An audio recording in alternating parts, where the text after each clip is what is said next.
I work for 3 organisations, which are the 2 CCGs there mentioned at the bottom, and the Acute Trust, which is an integrated care organisation providing both acute and community.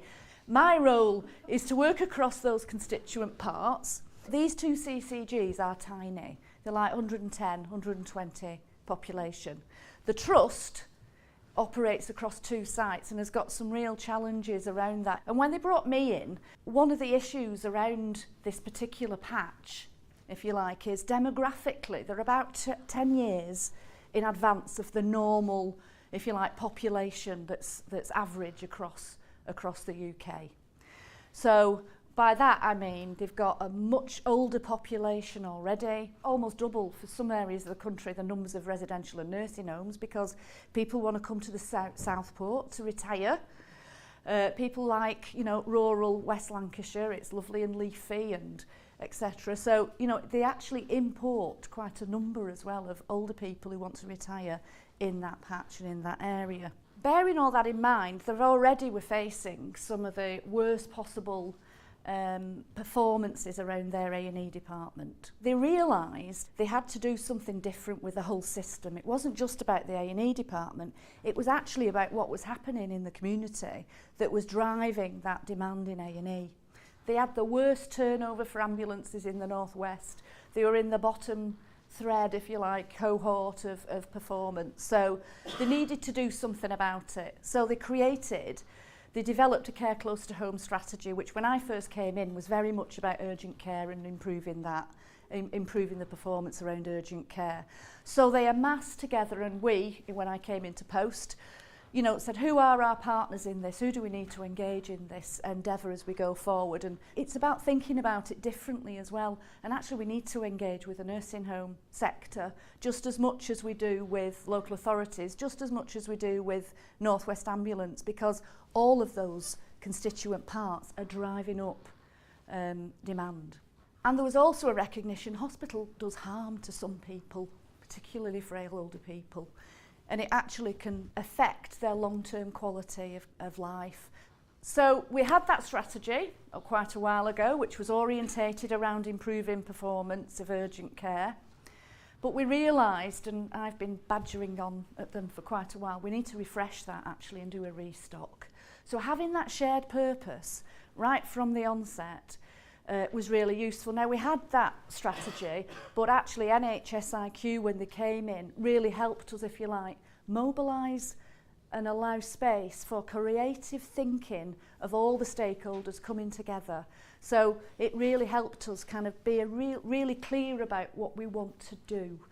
And another aspect of that as well, which we kind of have really benefited from our third sector partners in terms of this thinking, is actually how the NHS and local authorities really focus on mobilising community assets, because we have a lot of assets outside in our communities that we've been ignoring for so long.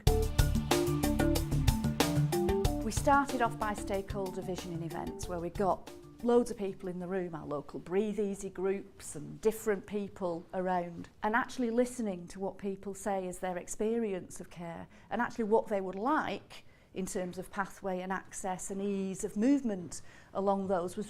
That's where we started from, and that was really powerful. We also got together, the consultants with GPs of special interests. We had a really very supportive group of senior clinicians involved in this. We knew we needed to develop ambulatory emergency care. Our telehealth pilot's been very instructive, and we're now actually got a business case which we're going to be putting telehealth in place. The GP acute visiting scheme, 2 salaried GPs has actually caused 20% less ambulances to be coming to A&E. We realised primary care needed to be able to respond to acute need.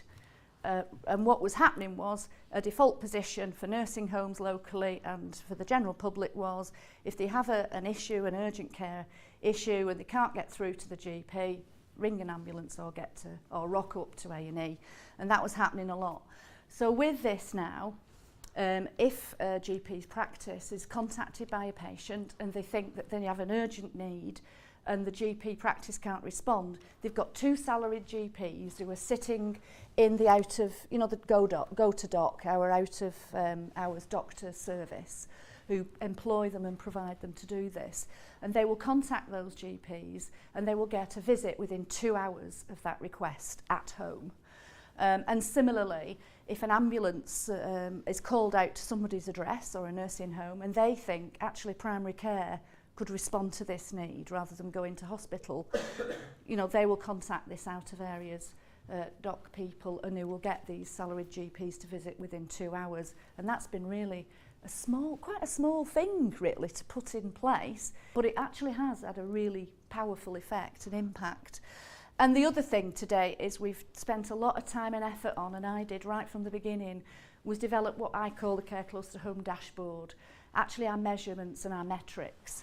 Because for me, if we can demonstrate this shift and this movement, it also keeps our partners committed to it. It's the feedback as well as proving what we're doing is working. Managing this with all those constituent parts at pace has been a real challenge, because really, you know, in partnership working, you know, you only move as fast as the slowest member of the group really. Southport and Ormskirk NHS Trust is not a foundation trust. It's not likely to become a foundation trust in the near future. And all of those factors create tensions in when you're undertaking this work, the impact on it. The workforce issues that we've not really talked about a lot, but actually for me these are the scariest bit behind this, because we're expecting to grow our new health and social care system from primary care and from the community, and 40% of our GPs are going to retire in 5 years, so what are we going to do about that?